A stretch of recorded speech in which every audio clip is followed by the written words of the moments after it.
other side. You have the other side of people who they wake up out of sleep and realize all the nations have destroyed them, and they hate everybody. They hate white people, they hate Chinese people, they hate Japanese people, but their primary focus is the white man. And why? Because the white man can be identified all over the earth as being the actual leader of the destruction of God's people. That's without question. When you look over the earth and look at what's going on over in the Middle East right now, when you look at what's going on in America right now, when you look at the drug wars that are being financed over in South America right now, when you look at the Rothschilds, when you look at the Illuminati, when you look at all these people, the 13 rich families, all these people are Romans. They are Idumean. Okay? That's just the truth. Now, we don't look at these people and hate these people. Why?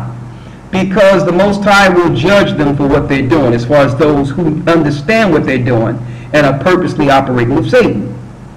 But the other brothers out there, because they see the genocide, the vaccination program, the separation, the killing, the stealing, and the raping of the earth, okay, they tend to take a side and say, listen, we can't trust none of you because we don't know if you are that or if you are those, we don't know where you're coming from. So we're just going to say we hate everybody.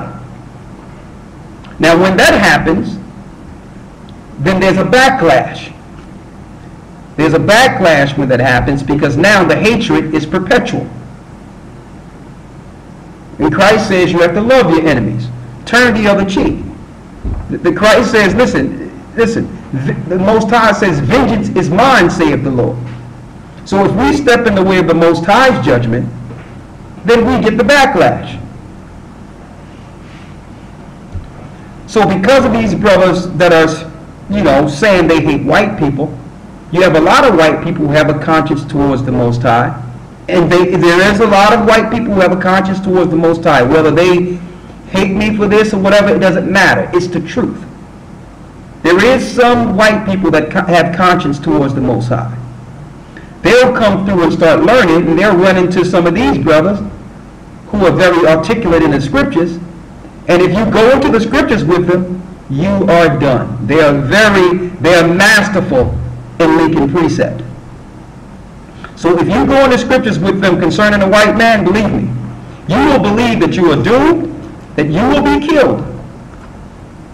They may even get you to get on your knees and beg for forgiveness, because that's how articulate they are in breaking down those precepts, and they have studied Edom to every inch. See, but you have to buffer that with the Spirit of Christ. So if you start believing what these brothers are saying, you understand that a lot of them do, then you will start reacting off of the hatred.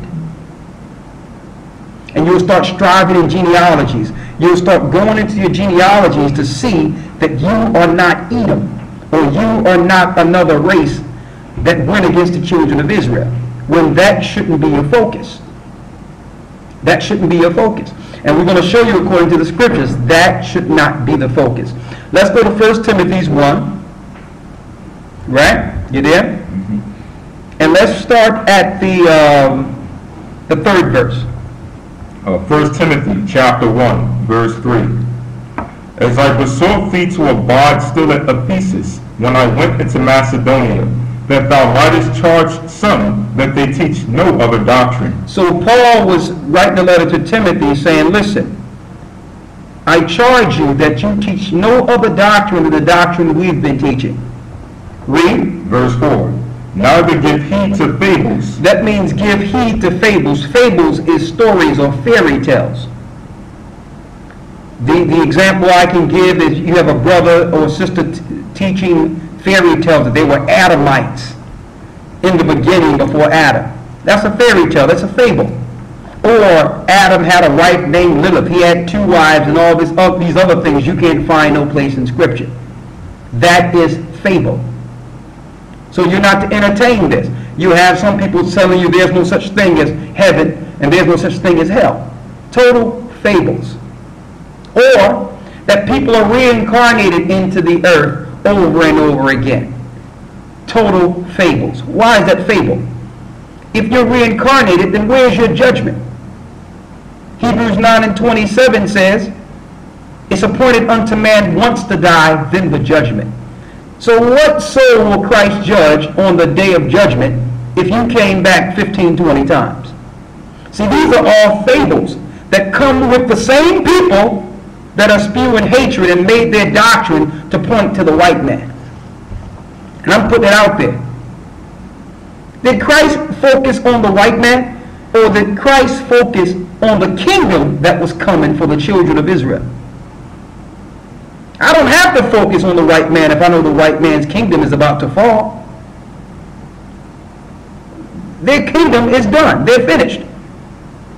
So why should I focus on them? Our kingdom is coming. So Christ understood this. Christ didn't go against Pontius Pilate and curse out Pontius Pilate and say, you the devil that the Bible speaks of. No. He didn't. He almost compelled Pontius Pilate to convert. And don't forget, after Pontius Pilate gave up Christ to be killed, he was beheaded by his own people because hell came down on Rome after Christ was crucified. So he was beheaded by his own people, because even the Romans understood they should have they should not have killed an innocent man. Okay, so after that, the conversion, all these pagans, which were Edomites and others, started coming to the truth of the Most High and denouncing their paganism.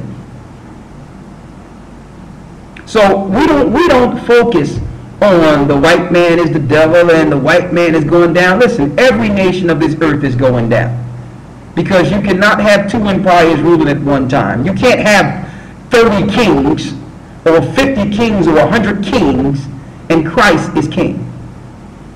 It's impossible.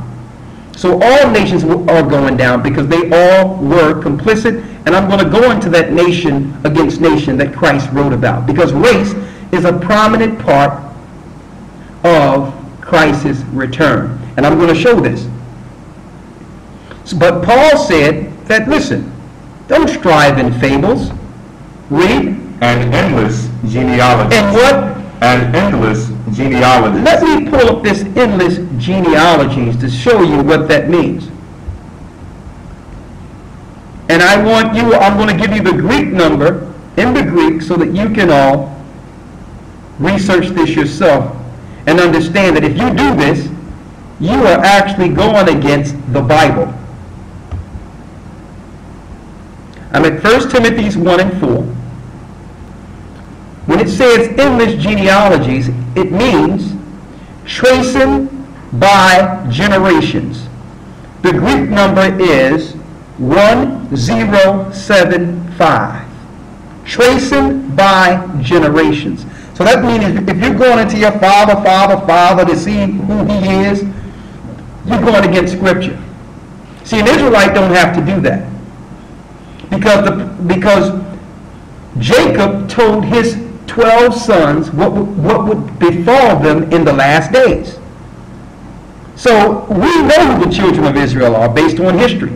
Okay? There's Hebrew relics and Hebrew archaeology that was found in Americas well before there was any such thing as a European conquest. So we don't need no history that's coming from Europe to tell us who the North American Indians are. Okay? We don't need no history to tell us that in 70 AD, when the Romans, which were Europeans, Idumeans, Edomites, came against the children of Israel, that those children of Israel, it's been recorded, did not flee into Europe. They ran into Africa. So I don't have to trace my father back, okay, to realize that we are a product of those Israelites that fled into Africa and was sold to the Americas. Period. All right, so, and for the brothers and sisters that are going into their father's lineage to see if they have white people in there, that means you must believe the hatred too. You must be falling victim to the hatred. Hold up, Edomites, if I'm an Edomite, I'm going to get killed. Don't fall for that. Don't strive in genealogies. Okay? The 12 tribes of Israel have been examined, have been studied